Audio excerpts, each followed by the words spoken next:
Imagina una ciudad que despierta con normalidad, una mañana como cualquier otra, con el ruido de los autos, el bullicio de los mercados y el calor inconfundible de Sinaloa.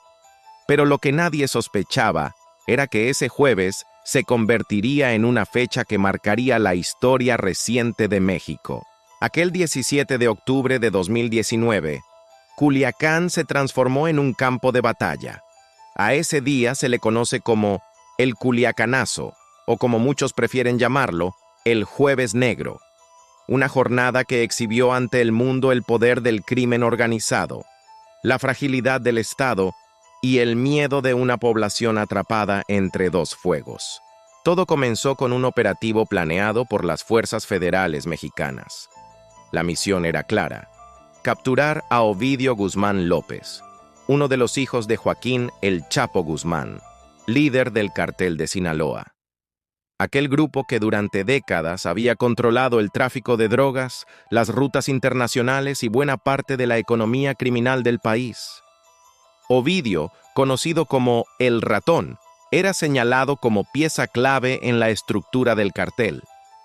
Las autoridades pensaban que su captura sería un golpe certero contra una de las organizaciones más poderosas del mundo. Sin embargo, lo que ocurrió después demostró que el cálculo fue mucho más complejo. Aquel jueves, al mediodía, unidades del Ejército y la Guardia Nacional se desplazaron hacia el fraccionamiento Tres Ríos, una zona residencial de alto nivel en Culiacán.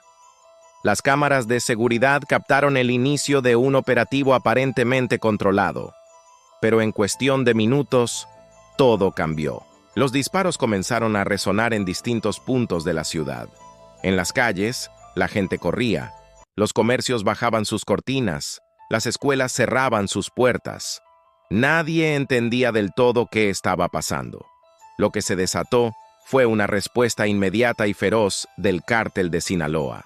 En pocas horas, hombres fuertemente armados se apoderaron de las principales avenidas. Camionetas blindadas artesanalmente, conocidas como monstruos, patrullaban los barrios, mientras grupos armados bloqueaban carreteras con vehículos incendiados. Se escuchaban ráfagas de armas automáticas, helicópteros sobrevolando y el humo cubriendo el cielo. El caos se apoderó de todo. Culiacán, una ciudad acostumbrada a convivir con la sombra del narcotráfico, estaba viviendo el enfrentamiento más violento de su historia reciente. Los reportes comenzaron a llegar a las redacciones y a las redes sociales. Varios puntos de la ciudad estaban bajo ataque. Había civiles atrapados, automóviles ardiendo, autobuses detenidos con pasajeros aterrados. Familias enteras se escondían en sus casas, grabando videos que más tarde se harían virales. La escena era apocalíptica, una capital mexicana convertida en escenario de guerra. El gobierno federal había logrado detener a Ovidio Guzmán dentro de una residencia, pero lo que no esperaban era la magnitud de la reacción del cártel. En cuestión de minutos, se activó una maquinaria bélica perfectamente organizada. Los hombres del cartel sitiaron cuarteles, amenazaron a militares y secuestraron a familiares de soldados para obligar al gobierno a liberar a su líder. Los mensajes eran claros y las consecuencias imprevisibles. La violencia se intensificó. Los informes oficiales hablan de al menos 8 personas muertas y 16 heridas, aunque los testigos de la ciudad aseguran que el número real pudo haber sido mayor. Las fuerzas federales estaban rebasadas, los bloqueos se multiplicaban y los enfrentamientos se extendieron hasta entrada la noche. Lo que debía ser un golpe quirúrgico terminó siendo un desastre militar y político. Mientras tanto, en la Ciudad de México, el Gabinete de Seguridad analizaba la situación minuto a minuto. Las imágenes que llegaban eran devastadoras. Culiacán ardía. La posibilidad de una masacre era inminente. Entonces, se tomó una decisión que generó polémica en todo el país: liberar a Ovidio Guzmán para detener la violencia. El mensaje fue transmitido con palabras diplomáticas. Se priorizó la vida de los ciudadanos. Pero la interpretación pública fue otra. Para muchos, Aquel acto fue la confirmación de que el Estado había sido derrotado por el crimen organizado. Esa noche, Culiacán quedó en silencio. Los disparos cesaron lentamente, los hombres armados desaparecieron, los vehículos calcinados seguían humeando en las calles, los habitantes salieron de sus casas con miedo, con incredulidad. El miedo tenía una nueva forma y la confianza en las autoridades una herida profunda. Los noticieros del mundo hablaron del día en que el gobierno mexicano se rindió.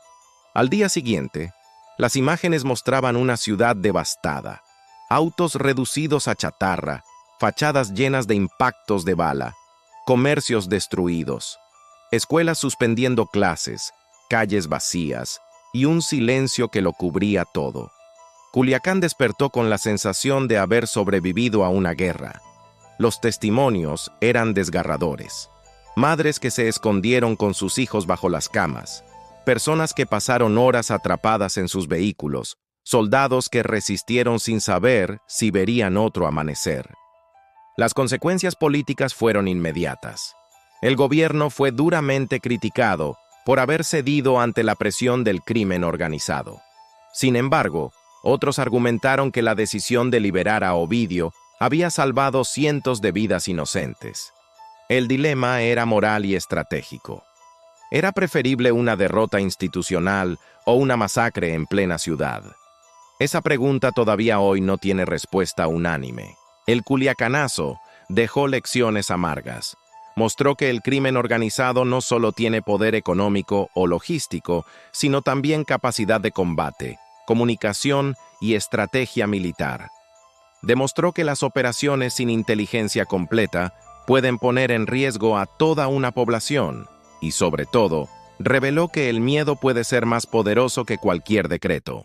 Años después, la historia volvió a repetirse, aunque con un desenlace diferente.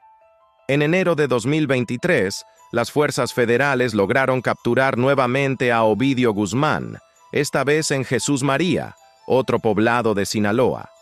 El operativo fue distinto, más planificado, y aunque hubo enfrentamientos, el Estado logró mantener el control. Era como si México quisiera reescribir el final de una historia que quedó inconclusa desde 2019. Pero más allá de los titulares, el recuerdo del culiacanazo sigue vivo.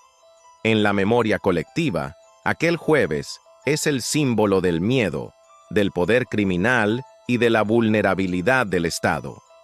Las familias lo recuerdan no por la política, sino por las horas interminables de terror, por los mensajes que no pudieron enviar, por los abrazos que no sabían si serían los últimos. Lo que pasó en Culiacán no fue solo un episodio aislado.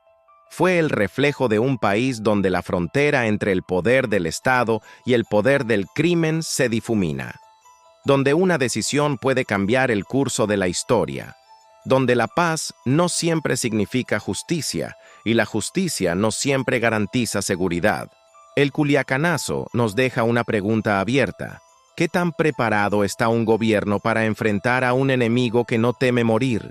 ¿Y qué tan dispuesta está una sociedad a mirar de frente la violencia que la rodea? Hoy, el recuerdo de ese día sigue siendo incómodo, pero necesario. Porque el olvido en temas como este es el mejor aliado de quienes siembran el miedo. Y porque solo comprendiendo los errores del pasado se puede aspirar a no repetirlos. Culiacán fue, y sigue siendo, un espejo del poder, la impunidad y la fragilidad institucional. Un lugar donde por un día la ley retrocedió y el miedo reinó. Si te gustó este video, no olvides darle like y suscríbete. Nos vemos en un próximo video.